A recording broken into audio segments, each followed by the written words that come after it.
Assalamualaikum warahmatullahi wabarakatuh.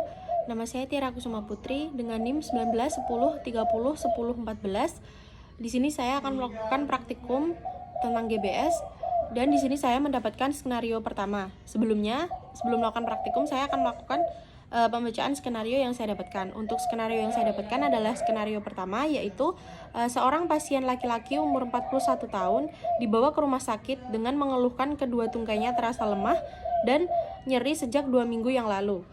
Di awal gejala, pasien mengalami demam selama 3 hari, lalu semakin hari pasien merasa lemah awalnya pada ujung kaki, lalu naik ke paha. Lalu semakin hari pasien merasa lemah awalnya di ujung kaki, lalu naik ke paha, lalu merasakan nyeri di sekujur tubuh saat demam, dan setelah demam turun, bagian tungkainya mengalami nyeri yang menetap. Pasien merasakan sepanjang hari. Karena badannya terasa sakit semua, pasien meminum obat flu merek Ultraflu. Karena makin lama kakinya semakin lemas, pasien hanya istirahat di rumah saja. Kemudian pemeriksaan lab menunjukkan peningkatan protein CRF. Lalu pasien dirujuk untuk rawat inap. Pasien dirujuk ke polifisioterapi, lalu dilakukan pemeriksaan. Setelah dilakukan pemeriksaan, didapatkan hasil vital sign-nya, yaitu blood pressure 140/90 mmHg, kemudian heart rate-nya itu 97 kali per menit, kemudian respiration rate itu 27 kali per menit, kemudian suhunya itu 37 derajat. Kemudian dilakukan palpasi, ditemukan adanya penurunan tonus di otot ekstremitas bawah, kemudian PFGD aktif, kemudian full ROM sendi ekstremitas bawah, kemudian pasif itu full ROM, anvil-nya normal, kemudian isometriknya itu belum bisa, dan MMT-nya itu didapatkan nilai 3 di kedua tungkai. Kemudian terjadi disestesia, kemudian nyeri, dan dilakukan oleh pemeriksaan dengan VAS dan didapatkan nilai 6 di kedua tungkai. Kemudian refleks tendon patelanya menurun. Bagaimana proses program fisioterapinya? Nah, di sini sebelum saya melakukan program fisioterapi, saya akan membacakan diagnosa dari fisioterapi. Nah, untuk diagnosa dari fisioterapi itu, yang pertama ada body structure, yang dimana body structure itu adanya inflamasi akut pada AGA-AGB-nya. Kemudian untuk body function-nya itu adanya nyeri dan lemah pada ekstremitas bawah, kemudian adanya tonus otot, kemudian terjadi disestesia, kemudian adanya penurunan refleks. Kemudian untuk ada juga nyeri dan nyeri di sekujur tubuh dan juga tungkai. Kemudian untuk functional limitation-nya itu pasien masih kesulitan untuk berjalan, naik turun tangga, kemudian berdiri dengan stabil, dan kesulitan untuk melakukan aktivitas sehari-hari. Kemudian keterbatasan ADL dan belum bisa ambulasi. Nah, kemudian untuk participation restriction-nya itu pasien belum dapat melakukan kegiatan sehari-hari seperti bekerja, kemudian liburan. Nah, untuk yang selanjutnya saya akan melakukan intervensi fisioterapi untuk pasien GBS dengan tadi skenario 1 yang saya dapat, yaitu pasien adalah masuk ke fase progresif, yaitu ditandai dengan adanya peningkatan protein CRF. Nah, untuk di sini yang pertama intervensi yang bisa kita lakukan yaitu adalah breathing exercise, yaitu breathing control dan juga pulse sleep breathing. Nah, untuk yang pertama kita akan menginstruksikan pasien untuk melakukan breathing control. Nah, baik Ibu, perkenalkan, nama saya terapis Tiara. Di sini saya akan melakukan terapi dengan Ibu. Apakah saya diperbolehkan? Boleh. Baik, kita mulai ya Ibu. Untuk yang pertama, di sini saya akan melakukan breathing control kepada Ibu, yaitu Ibu tinggal menarik nafas dari hidung kemudian dikeluarkan melalui mulut seperti biasanya. Paham Ibu? Paham. Baik, bisa kita mulai. Tarik nafas, hembuskan. Tarik nafas, hembuskan. Kemudian tarik nafas, hembuskan. Baik, kemudian yang kedua kita bisa lakukan pulse sleep breathing, yaitu dengan menghirup nafas dari hidung kemudian dikeluarkan melalui mulut dengan seperti mencucu ya Ibu. Saya contohkan seperti ini. Seperti itu ya Ibu, bisa dipahami? Paham. Baik, bisa kita lakukan ya Ibu. Tarik nafas, kemudian hembuskan. Tarik nafas, hembuskan. Sekali lagi Bu, tarik nafas, hembuskan. Baik untuk breathing control dan full sleep breathing ini bisa dilakukan 3 sampai 5 kali pengulangan yang dimana bertujuan untuk relaksasi dan latihan pernafasan dari pasien. Kemudian yang kedua, kita bisa lakukan pumping exercise yaitu pada area ankle pasien karena tadi pasien mengalami kelemahan pada ekstremitas bawahnya. Bisa kita mulai, yaitu nanti ibu tinggal menggerakkan kaki ibu ke atas ke bawah seperti ini ya ibu, seperti ini ya, bisa dipahami? Paham. Baik, bisa kita lakukan ibu secara bersamaan ya bu, kanan dan kiri. Bisa kita mulai ke atas dulu bu, ke atas, ke bawah lagi bu, ke atas, ke bawah lagi, atas, ke bawah lagi bu, ke atas, ke bawah, sekali lagi bu, ke atas, ke bawah. Cukup ibu.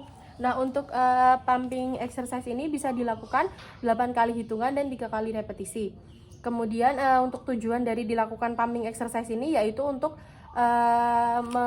memobilisasi area ankle pada pasien dan juga untuk melancarkan sirkulasi peredaran darah dari pasien. Nah kemudian untuk gerakan yang ketiga yaitu kita bisa lakukan assisted exercise, yaitu dengan cara pasien akan melakukan gerakan secara mandiri atau aktif. Nanti kita akan memberikan bantuan tahanan dari fisioterapis. Nah, baik ibu, bisa kita mulai latihan selanjutnya ya. Nanti ibu silakan menekuk area kaki ibu seperti ini.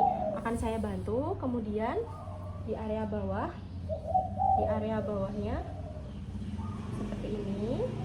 Kemudian seperti ini ya ibu. Bisa kita mulai? Bisa. Baik, kita angkat kakinya ibu. Baik, kita mulai angkat kakinya ya. Kemudian turunkan, kemudian angkat lagi ibu, kemudian bisa turunkan, kemudian angkat lagi sekali lagi ibu, kemudian turunkan. Kita lanjutkan ke sisi yang kiri ya ibu. Kita mulai angkat, kemudian turunkan, kemudian angkat lagi ibu, turunkan, kemudian sekali lagi bu, angkat, turunkan. Kita mulai pada area bawah ya bu, pada area ankle, yaitu mulai seperti ini bu, angkat ke atas, kemudian ke bawah, balik, kemudian ke atas lagi bu, balik, kemudian ke bawah, sekali lagi bu, atas, ke bawah, kemudian seperti ya ibu,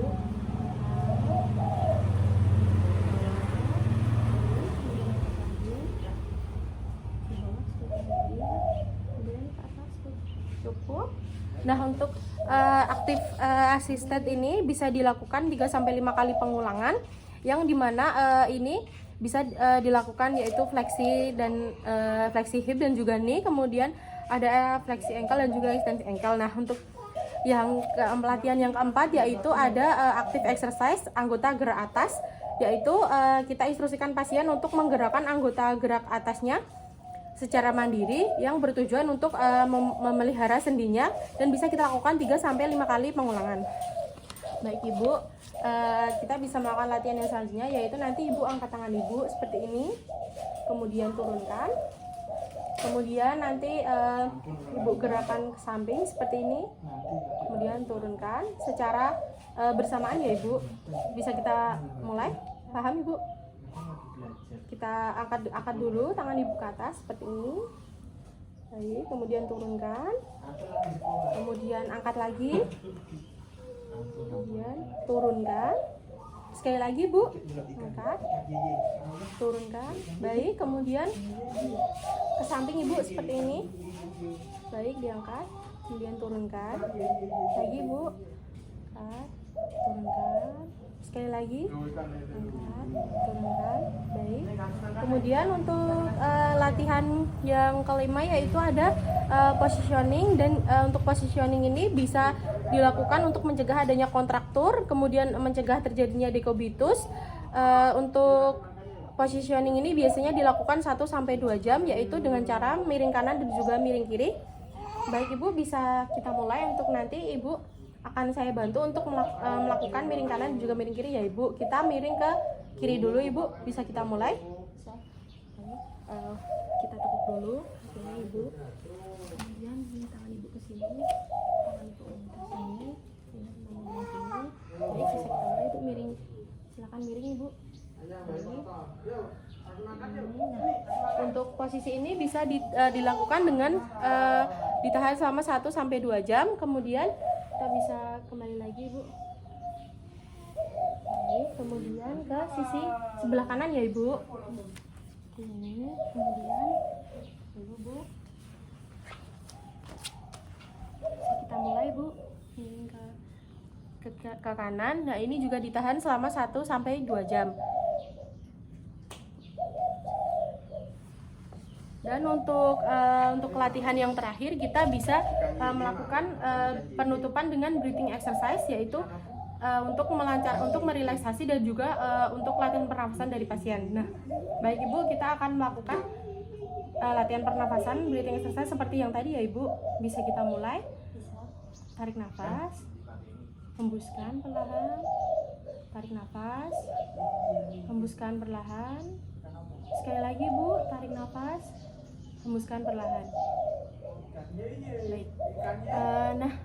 Untuk intervensi yang dapat dilakukan seperti itu. Kurang lebihnya mohon maaf. Terima kasih. Wassalamualaikum warahmatullahi wabarakatuh.